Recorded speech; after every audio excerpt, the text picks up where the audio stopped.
Hello dear students, welcome you all. So in this lecture series, I am solving the paper of mechanics year 2019. So now I am taking the next section. In the previous lecture, I have completed the section A. Now I am going to section B, right? So in section B, today I am taking question number 3 first, right? So you have the choice. Either you have to go for question number 2 or question number 3. Both these questions has two parts, right? So today in this lecture, I am going to solve question number 3. It has two parts, right? First of all, I am coming to the question, part A of this question. Now the part A is prove that for motion of a particle in space at any time in spherical polar coordinates, velocity is equal to r dot er plus r theta dot e theta plus r sine theta phi dot e phi. I mean, we have to derive the expression for the velocity of the particle in spherical polar coordinate system. This is the answer. So I am writing down the answer now, right? So dear students, first of all, you have to start from the position vector of the particle in spherical polar coordinate system, right? Let's consider that we have a particle that is moving in space, and at any time t, its position is given as a p at point p, r, theta, and phi, right? And r is the position vector of that particle, right? Now, r is the position vector, and also e r, e theta, and e phi, right? Or in some books you can also find r cap or theta cap or phi cap. These are the unit vectors along these three directions, right? R, theta, and phi. R, theta, phi are the coordinates in spherical polar coordinate system. Here r is the radial distance, theta is the zenith angle, and phi is the azimuthal angle. In some books you can find in place of r er, in place of theta e theta, and in place of phi e phi. So there is no confusion in it, you can use, but this thing is clear that this is what unit vector along the direction of r, e theta is the unit vector along the direction of theta, and e phi is the unit vector along the direction of phi, right? We have also derived the expression for er, e theta, and e phi.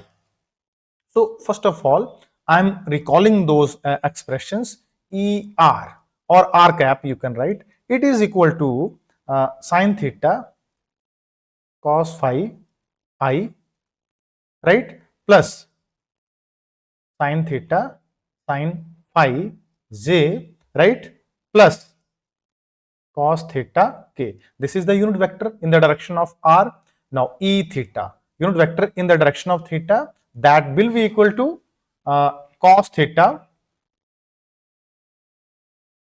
cos phi I, right, plus cos theta sin phi j minus sin theta k, right? And unit vector in the direction of phi e phi, that is equal to it is equal to minus sin phi I plus cos phi j. So dear students, first of all you have to remember this these relations for the three unit vectors before proceeding further, right? There is also an expression for the derivation of these three unit vectors along the direction of r, theta, and phi, right? Now I'm writing these expressions here because I'm going to use these expressions in driving the expression for velocity. Now I'm coming back that the position vector of the particle at any time, it can be written as r into e r cap, right? Here I'm writing it, r is the distance and er is the unit vector along the direction of r, because er contain all the components it also contain the information regarding the theta and phi, so we can write the position vector in this way, right? Now we have to start from here. So this is the position vector r, that is equal to r magnitude into direction, right? Now for velocity, we know very well velocity is equal to what? Rate of change of the position vector, dr upon dt, right? So you can put the value d upon dt into r unit vector e r, right? This is the expression. Now what we have to do? We have to do the differentiation. Now here it is very important that both r and e r, they are changing with time. Both these are variables for the time. R is not constant because when the body is moving in space, r vector is changing, theta is changing, phi is changing. All the three coordinates, spherical polar coordinates, they are changing. That's why both these are variables. No part is a constant. So then I have to apply the rule of differentiation. So I will get this velocity is equal to r dot into er as it is. R dot means dr upon dt. Differentiation of first function, second as it is, plus first function as it is, differentiation of a second function, er cap and dot. Dot means d upon dt of this vector. Now what we have to do? You can see here what we have to find. We have to find d dt of this, right? This expression. This is er, right? This is the task. And then we will put this value here, right? So in the next step, this is equation number 1. Now I am finding the d dt of this term that I am going to put here, sine theta cos phi I plus sine theta sine phi j plus cos theta k, right? So now you can see here all these terms have either one or two variables, sine theta cos phi, and all these are variable for the time. So starting with the first one, I took as common into sine theta differentiation cos theta into theta dot d theta upon dt, because theta is also changing, into cos phi, right? Plus what is the next part? Then when you will do the differentiation of second part, then it will become plus sine theta into minus sine phi, when you will do differentiation of it, into phi dash, right? This is for this I part. Two terms are there, right? Cos theta, theta dash into cos phi minus, it will become minus here. You can replace it because the minus symbol will be,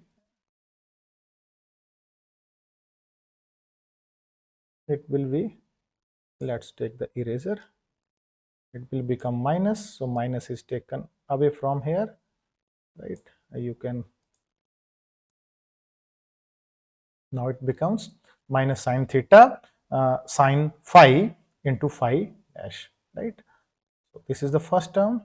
Also there is no need of carrying this bracket now, so you can drop this bracket from here. So when I took the differentiation of this part, right, this part, then I got this one, cos theta differentiation of sine theta cos theta into differentiation of theta dot cos phi, I is common here, then the differentiation of this term when this is constant and this is variable.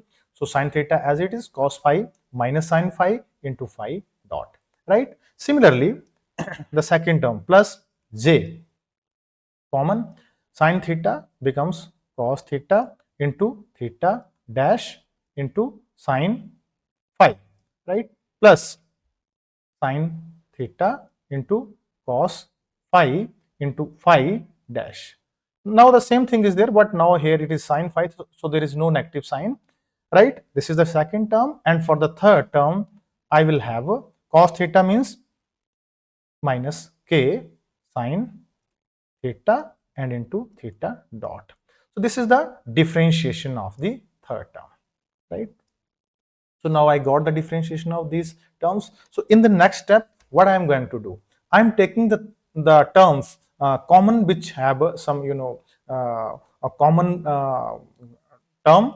For example, theta dash. So E R ddt of E R means E R dot. We are taking the ddt of E R. So I am writing it E R dot or differentiation that is equal to, I am separating the like term theta dash common here. So I into cos theta cos phi, right? Cos theta cos phi, theta dash common into I, right? Plus j into cos theta sin phi. So it came from this equation, cos theta sin phi theta dash common. We are taken here and j is multiplication, right? Minus k sin theta. Theta dash is common. So this is the this is the equation for those terms which has theta dash theta dot as a common, right? Now for the second terms, the term that are left plus phi dash. Now some terms has a phi dash as common. This one, right? Two terms are there. So phi into sine phi common. Sorry, not sine phi, but sine theta, right? Because sine theta is common here, sine theta is common here. So the term that we are left minus I into sine phi plus j into cos phi minus sine phi into I plus cos phi into j. So we are left with these two, collection of terms that has theta dot and phi dot, or phi differentiation sine theta common. Now you look at here. What is the first term? I cos theta cos phi, right? Cos theta sine phi minus k sine theta. This is what? E theta, right? And this is what? The third term is minus I sine phi, right? Plus j cos phi, right? This is E phi. So in the next step, what you will write? You will write E R dot cap that is equal to theta dash into E theta unit vector plus sine theta phi dash into E phi, right? This is E, this entire term is a E phi, and this entire term is a E theta, right? So I replaced. So now I got this equation. Now what I'm going to do? I'm going to put this equation in equation number this 1. So it becomes R dot ER, it becomes R dot into ER, right? Plus R into, you can see here R into ER dot. So ER dot is given here. You can put the value theta dot E theta plus sine theta phi dot E phi. So now let's expand it.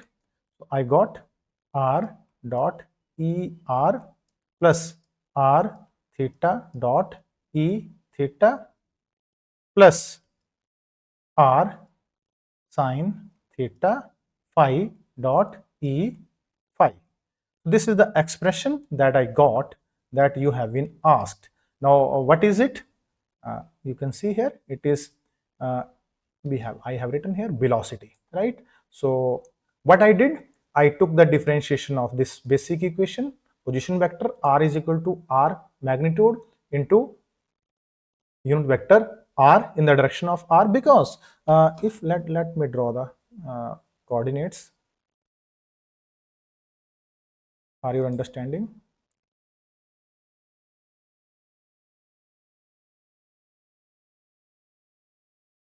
This one is x-axis, this is your y-axis, and this is your z-axis, right? Three axes we have, right? Now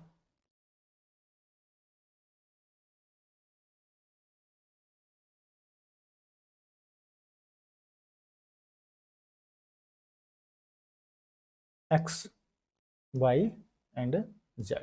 Suppose the particle is present at P at this point r, theta, and phi, and x, y, z. If I write, let me take it down, otherwise it won't be visible to you.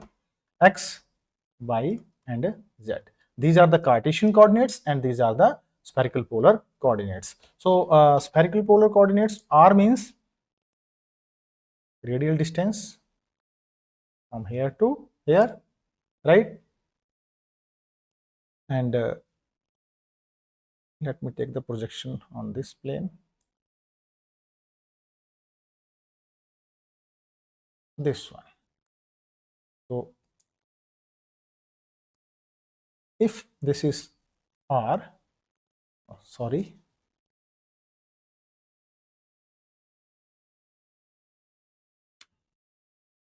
this is r, clear, radial distance,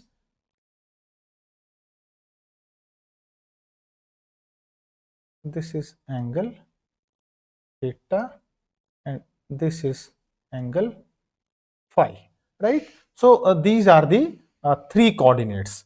R, the distance from origin O to this point P, right? And this is the position vector R, right? This is the angle, zenith angle theta, that this R make with y-axis, and this phi is the azimuthal angle, that is this is P, this is R. That is between the this projection that is drawn on this plane from this point and x-axis, right? So this is basically the spherical polar coordinate system. So as I told you that this r can be written as r is equal to simply r, distance from here to here, into unit vector er, because the unit vector in the direction of this, right, increasing direction, this direction, right, this vector will be er cap, or we can simply write r cap, right? Whereas the unit vector e theta would be in this direction, right? E theta and e phi would be in this direction, right?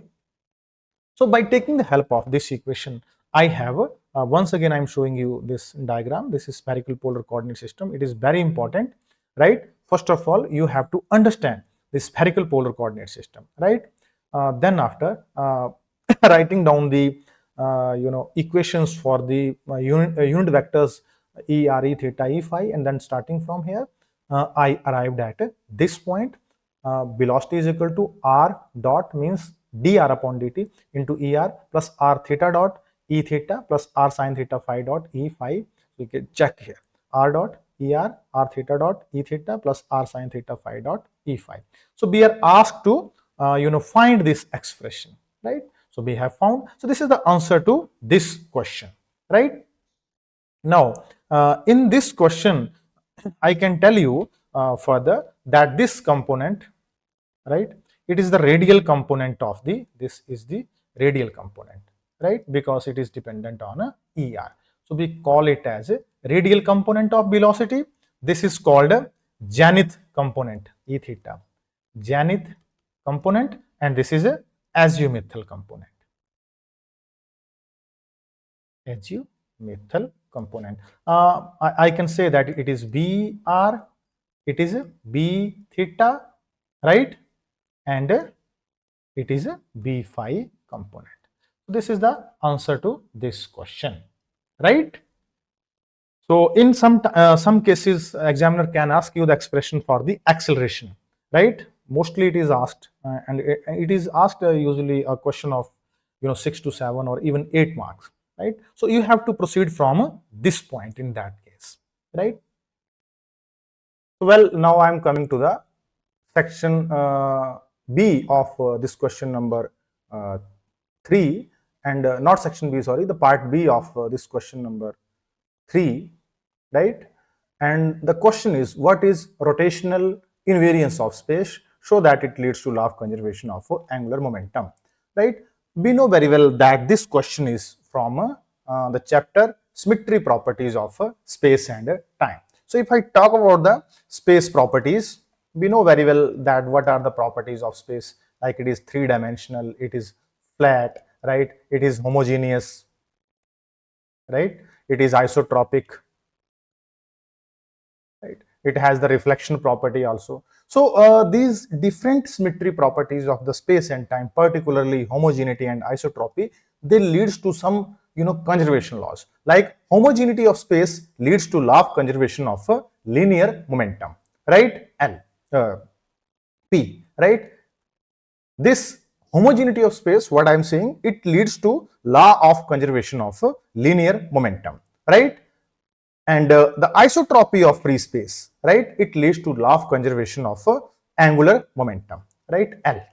And if we talk about the symmetry properties of time, then we know very well that the homogeneity of time leads to law of conservation of energy. So these are the three important laws of physics that originate from the symmetry properties of space and time. Once again, I'm repeating, and all these three laws are very important, right?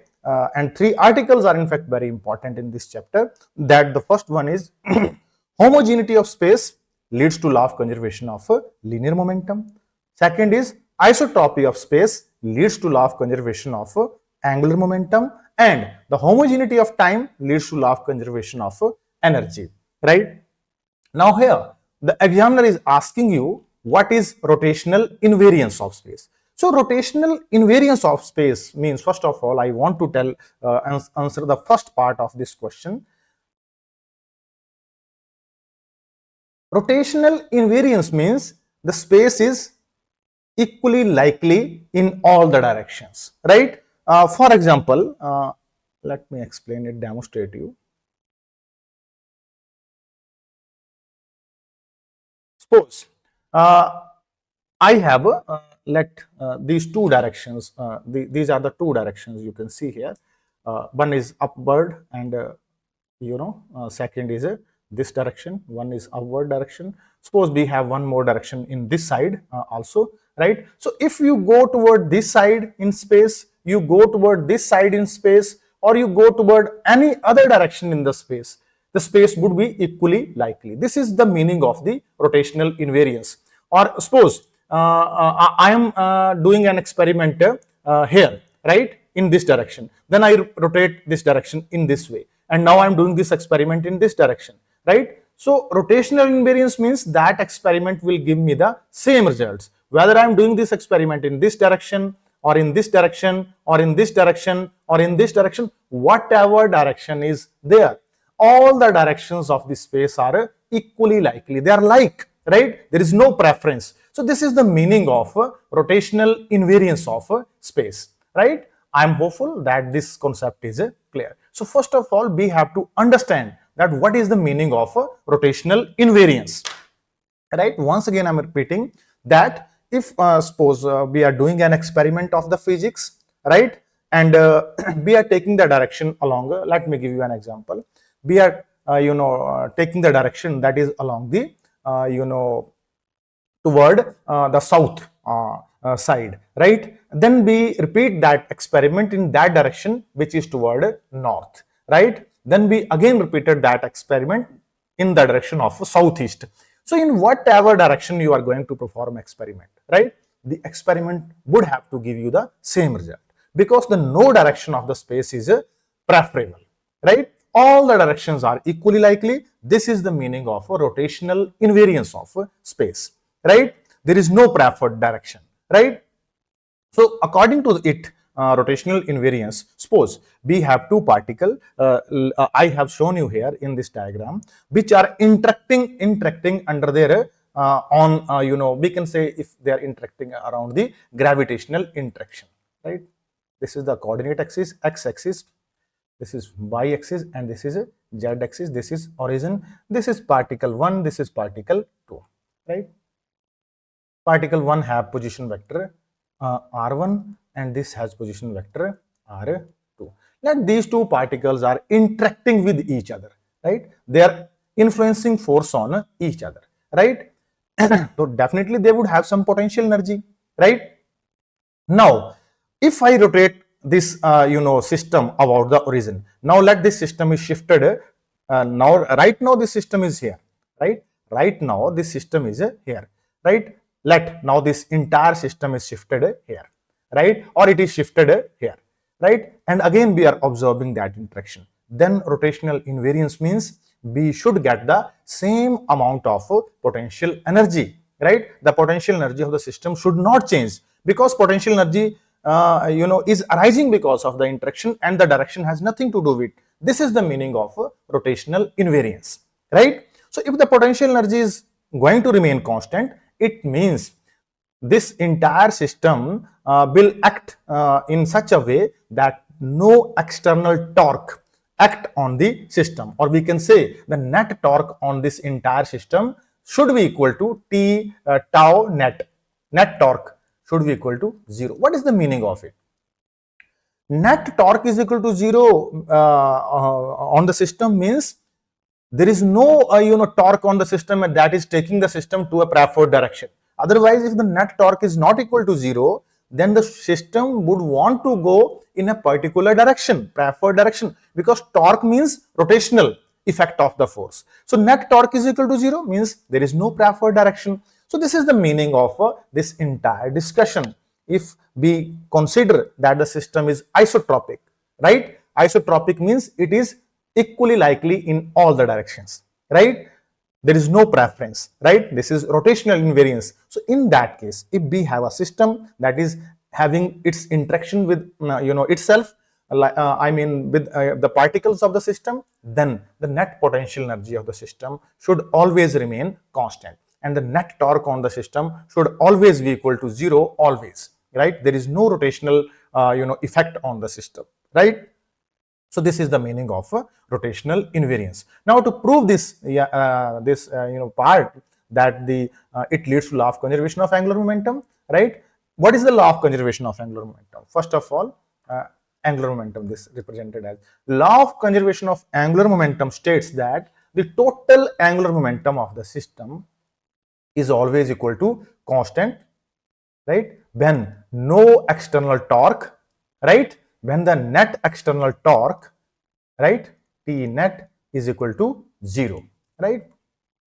If this is the analog of the law of conservation of linear momentum, right? We know in case of linear momentum, the total linear momentum of the system P, that is always constant if the net force that is acting on the system, that is equal to 0, right? So this is the case of angular momentum. So now I am considering this system. You can see here, let this system is interacting in such a way that these two particles are exerting force on each other. Let due to this force, omega 1 is the angular velocity of the first particle, and omega 2 is the angular velocity of the second particle, right? So now I can and let this particle 1 has moment of inertia I1 about the origin, and the second particle has moment of inertia I2 about this origin, right? These two particles has moment of inertia as well, right? And these are the angular velocities which are arising because of this interaction, right?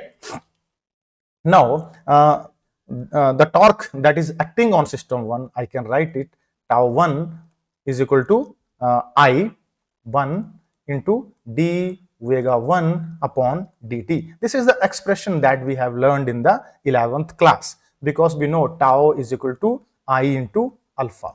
Alpha is angular acceleration, d omega upon dt, right? So this is the torque. It is analogous to the F is equal to m into a. F force, mass, the term corresponding to mass is moment of inertia, and the term corresponds to acceleration is here angular acceleration alpha. So I wrote it here. Similarly, tau 2 would be equal to I2 moment of inertia of second particle d omega 2 upon dt, right? Now, as I told you that this system is interacting in itself, no external torque or force is acting on the system. This system is isolated. So it means the if the space is isotropic, right, it is having rotational invariance, then it means that the total torque acting on the system should be equal to 0. I mean tau 1 plus tau 2 should be equal to 0. So you put the values, it means I1 d omega 1 upon dt, right, plus I2 d omega 2 upon dt, that should be equal to 0, right. Now let's write it as a ddt of I1 omega 1, right, plus uh, I2 omega 2, that is equal to 0, right. Now let's take the integration on both the sides, right. If the ddt of this term is equal to 0, that means this term is equal to constant. I1 omega 1 plus I2 omega 2 is equal to constant, right. Now what is I1 omega 1 and I2 omega 2? We know very well that L is equal to I into omega, right. So write it here, this is L1 and this is a L2 in vector form, right. So this is equal to constant. So this is means the total linear angular momentum of the system is a constant. So this is the meaning of this law of conservation of angular momentum. So we have proved that if the space is isotropic, it has rotational invariance, right. In that case, the net torque acting on the system is equal to 0, and when we applied this condition, we got that the total angular momentum of the system is always a constant, right. So this is the answer to this question that has been asked here. This question, B part of third question, has two sections. One is what is rotational invariance of space. So first of all, you have to write it, and then after you have to go for the this proof that the net angular momentum of the system always remain constant, right. So I advise you to in this chapter that first of all you must have the knowledge of the symmetry properties of space and times. As far as space property is concerned, I wrote them here: time property, homogeneity, right, isotropy.